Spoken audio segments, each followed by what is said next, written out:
So every show, what I like to do, Suplex, is I like to dive into a place that can be fun. It can be scary. It is called Philmark's Bookmarks, and we're going to jump into a folder called WWE News. Are you ready here? I am ready. I just learned about this maybe like an hour ago. Ditto. Twinsies. Listen, you're on Twitter. I'm not, so there's a lot of news I'm not going to be knowing about. Hey, listen to PWT, bro. You'll get all your little news. I think I might have to. You're going to be my Twitter now. I've seen you coming in super chat, man. The chat pop for that. Oh yeah, I pop in, and it's always fun seeing people like, "Oh my god, Suplex!" It's like, wait, dude, the chat pop. I'm actually like somebody. Like I pop into chats, people just know who I am. Like, no, when you pop in, I watch people. People just don't know. I lurk a lot. A lot. Well, I saw you pop in, and I was like, I'm gonna reach to him and just be like, man, let me just see if he'll come on the show. And you did, and I'm like, oh, dude, that's amazing. People are gonna love that. Is sort of bridging a gap, you know? Yeah. Why don't you have this slob on your podcast? Anyways, though, it's reported by Fightful. I guess WrestleLamia copied Fightful's story or whatever. I don't know, but Fightful was breaking all this news, but then WrestleLamia just threw it all into one little tweet here. Baron Corbin, Tegan Nox, and Indi Hartwell are not. I don't know if they were straight up cut. I know Corbin's contract was like expiring soon, and they just told him, we're not renewing you. And then with Indi and Tegan, I think they straight up were just like cut. So I guess I want your thoughts. Like Indi was recently on TV. I want your thoughts on these people. We'll start with Tegan Nox. Do you think that's a W or an L for WWE letting go of Tegan Nox right now? Well, I mean, I don't really think it's a W or an L. With Tegan Nox, it's a situation where she was plagued with bad knees. You know, and when she came into WWE, she already was working off of a knee injury.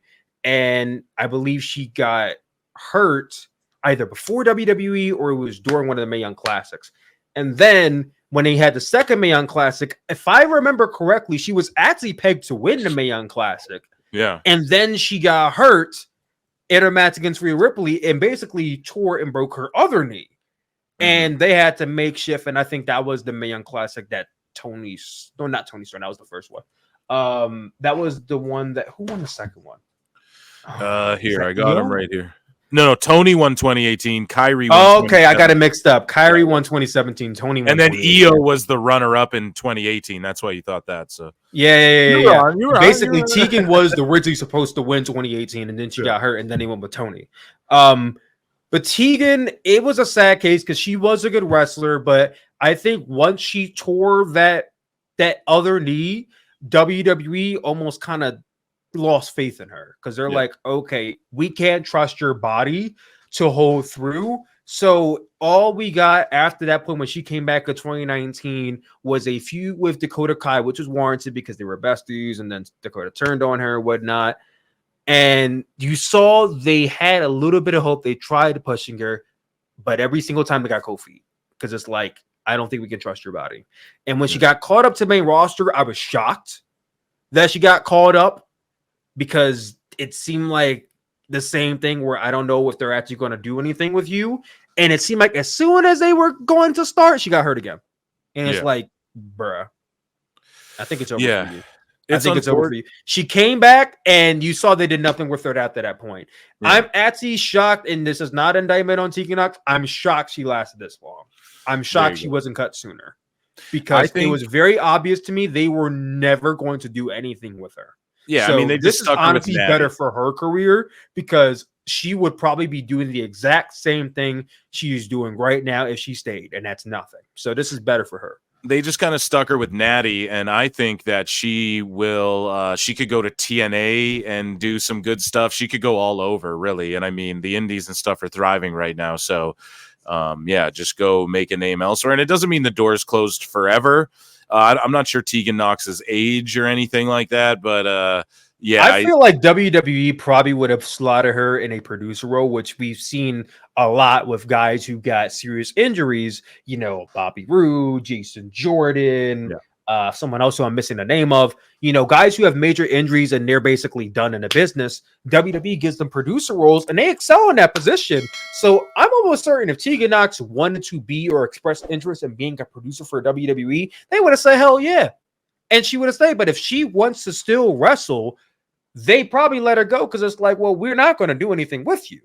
So that's why they let her go. If she wants to still wrestle, this was for the better because she's not going to go anywhere in WWE. If she were to come back to WWE, it will probably be the same song and dance where we want to use you to get people over, but we don't trust your body. We don't trust your knees. It's unreliable. And, she can go to TNA, she can go to AEW, and she might have mild success, but I would like to think, and hopefully not, it might be the same thing with other companies where they see the fact that she has had very bad luck with her knees.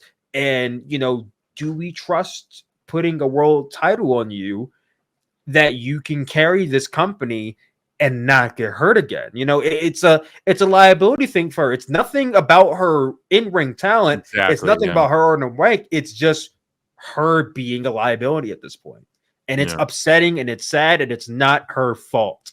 Yeah. But it's the sad card she was dealt with, unfortunately. Exactly.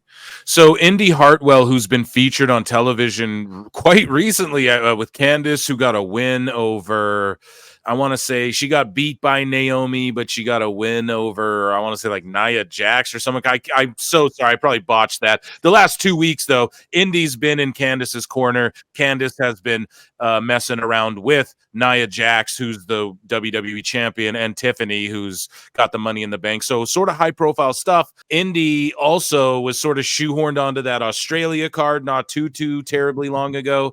And all of a sudden she's gonzo. Candice is still there. We know Dexter Lumis is there if we're thinking about the Way faction, which is really when Indi had something going for her. Not saying like she doesn't have a good look or isn't good in ring. Again, I'm a fan of both of these girls, but I'm not like devastated they were released. And I think Indi Hartwell is a girl where, hey, TNA, you're looking to build someone up over the next 5 years and have her be someone legit in your women's knockouts division. Indi Hartwell, you could build a division around her. She's got size. She knows how to work. She's, I believe, I don't even know her age. I know we don't ask ladies' age, but age is a thing. I think she's around my age. She's around 27, 28. So she's good. She's got 10 more left in her. You know what I mean? Yeah. 5 to 10 more solid years left in her if she wants them. And so, I mean, I think all of these talents will land on their feet. We're going to talk about Baron in a sec, but with Indi, I want your thoughts on her. And do you think it's a little weird, like they were just having her in Candice's corner, then just like, Indi, you're gone. Candice, you're cool, but is that weird to you? And what are just your thoughts on Indi overall, I guess, being released? I don't really think it's weird because Indi Hartwell, she had better odds than Tegan because she hasn't really suffered any major injuries.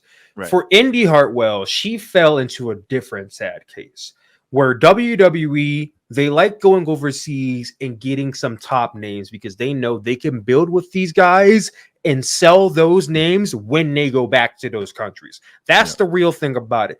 When WWE goes to Japan, guess what? They got Shinsuke Nakamura. They got Akira Tozawa. They can sell to the Japanese crowd. When they go back to the UK, they got Pete Dunne. They can sell back to the UK fans. When they go to Australia, they got Indi Hartwell. But you want to know something? Indi is not their number one Aussie. And that was the biggest sell for her.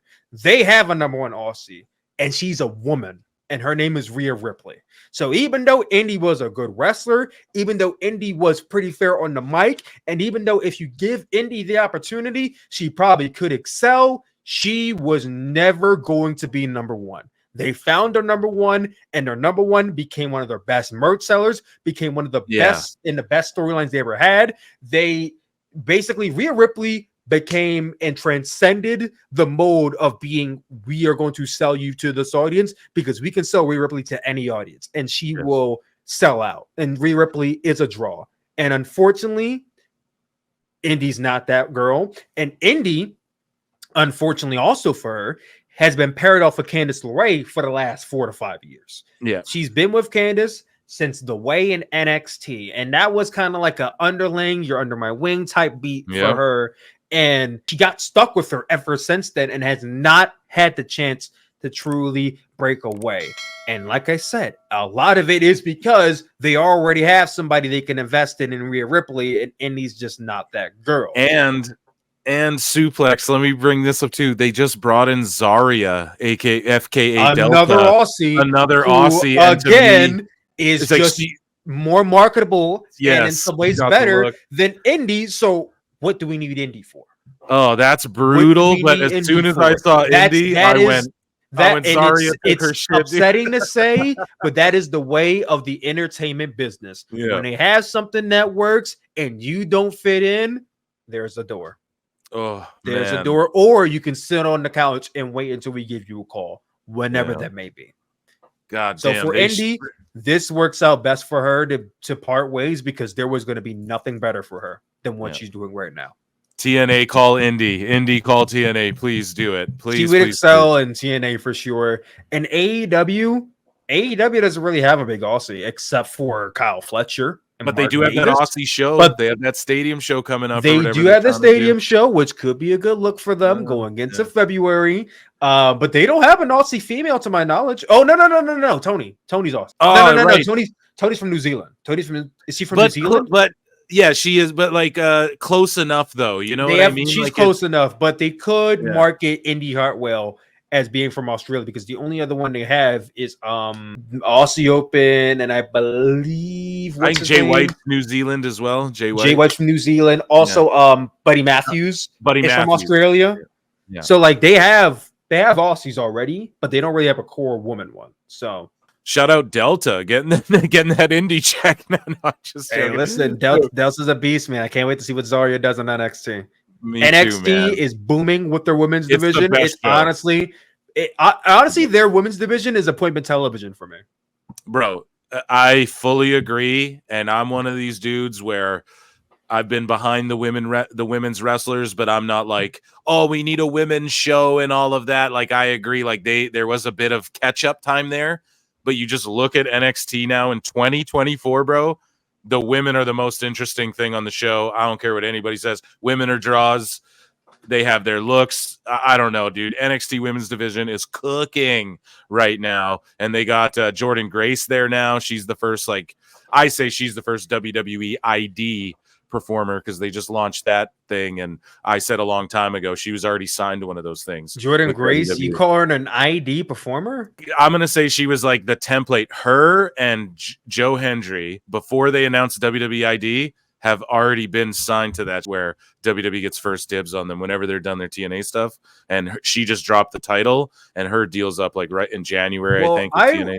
I wouldn't call them the WWE ID, because WWE ID is them recruiting in guys from independent wrestling indies, shows. So I know they weren't no. Jordan Grace and Joe Hendry are part of WWE poaching program, where they're being poached I love it. from TNA. They're part of WWE poaching, not WWE ID. Thank you for the correction. You're actually right about that too. Oh man. So speaking of poaching, hopefully TNA poaches, or someone poaches, Baron Corbin, who again, he's been able to win the crowd over numerous times. You stick him with Braun Breaker in a tag team, he's great. You make him happy, Corbin, and he's a millionaire, he's great. He's a schlub bum down on his last luck, you know what I mean? And he's great. He steps up to the plate, has a good look.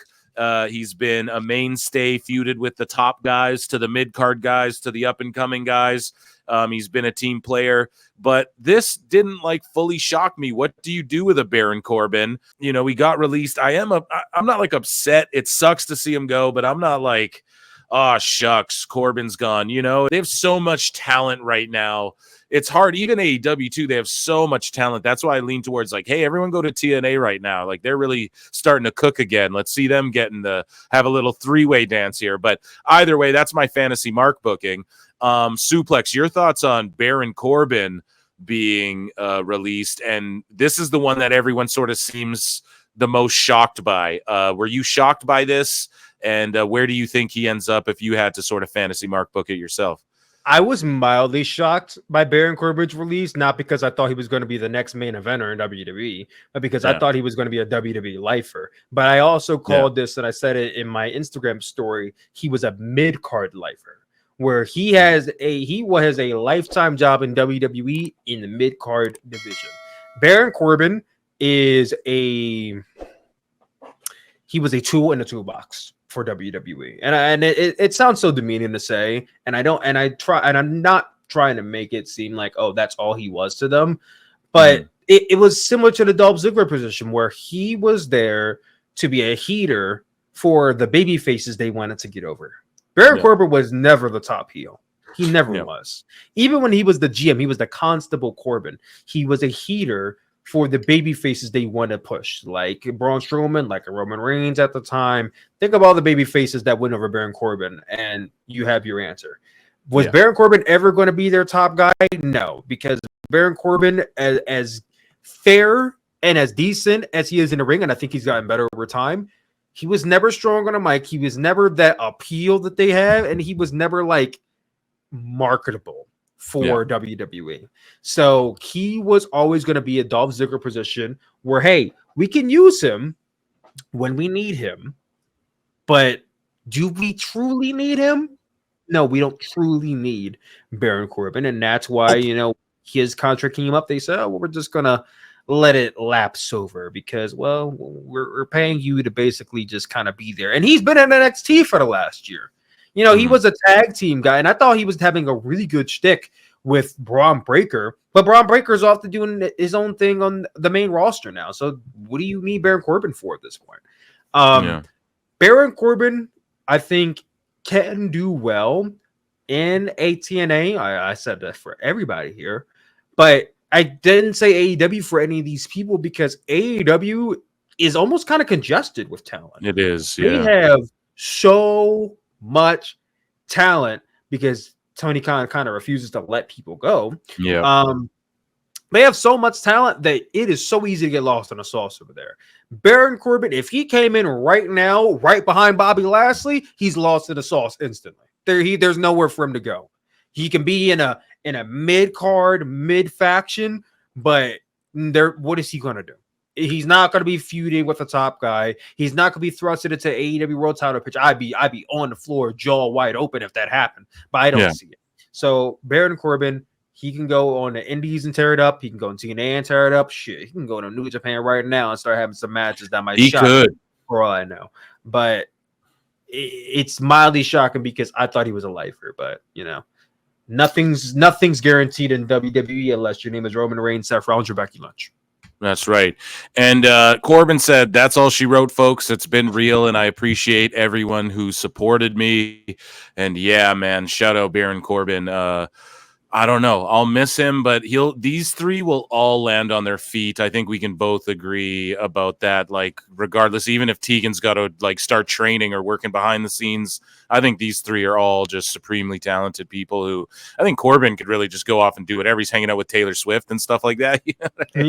Baron, I said on my IG story as well, Baron Corbin honestly would make a really good cooking influencer. Have you seen some of the stuff he posts on his Instagram? Like the way he cooks meat and all that stuff. Like, he is a really good chef. Like, if he wanted to be a cooking influencer or even have his own cooking show, I would watch it. His personality really shows when he's not in WWE, and it's kind of crazy to say. When he's on his IG or when he's cooking, his personality shows. We see more of him. I'm more interested in him as a person than I am as him as a wrestler. And I hope that's not insulting to say. Yeah. At It's Wheezy Blonde, shout her out. She says, thanks for everything. Barbecue stream when. She even agrees with me. You're saying. Oh, man. I got another little story here I want to talk to you I didn't see this one. Before we wrap up the show here. At WrestleOps says that the New York Times reports that a man who was convinced that he was in a romantic relationship with Alexa Bliss gave up about $1 million in retirement savings and his granddaughter's college fund to the imposter posing as Bliss. You what? You my God. What are your thoughts on this, man? He had $1 million in the bank account and he gave it up to an imposter. This dude's not mentally right. because I don't know anybody who would just willingly do this for someone they never met. Obviously, I hope no hate is going to Alexa Bliss. This is not her fault at all. She was just a picture used online. If this guy believed that, that's on him. That's not her fault at all. It's just ridiculous to even see this article. He could have gave that $1 million to me, and he gave it up to some person he thought he was in love with, or he thought was Alexa Bliss. Like, that's insane to me, dog. I would, if I had $1 million right now, I ain't giving it to somebody I met online. Fuck no, man. It's insane to me, and like this isn't the first scam that like Alexa. That's an insane scam, though, dog. That's an. I know $1 million, dude. That's crazy, and that's life-changing money, dog. Yes, and this isn't the first time this has happened with Alexa Bliss or other wrestlers too. That's a big thing now. It is a damn shame, and no heat should go on. Shit. Make money this season. Maybe I should start scamming, for real, yeah. Better than the YouTube money. So it was Halloween last night at the time of recording this, but this might not drop till Sunday or Monday or maybe Saturday morning. Time cop, as Tony Khan would say. Time cop. Yeah. So here's some WWE superstars. Did you see this? Just quickly. I did. To this, bro. This is hilarious. Dude, I'm actually shocked that they let what's her name wear that, Maxine. I'm shocked they let her do that. Dude, looking fine as wine though. Oh hell yeah, brother. They said we going to Netflix. We wilding out right now. I know, right? But yeah, so they had hilarious Halloween costumes, man. I got a good kick out of this. That was a good one too. The Hardys. Oh, Mia Yim. Yeah, he's in TNA, brother. He might not be working here ever again. True, yeah. King Booker, that's a great one. Rey Mysterio from the Filthy Animals in WCW. And then here's Indi with Chelsea Green. Indi's dressed as Chelsea, released the next day, bro. That's crazy. That is nasty business, man. And that's corporate America for you. Smile on your face one day, fire you the next. Yep.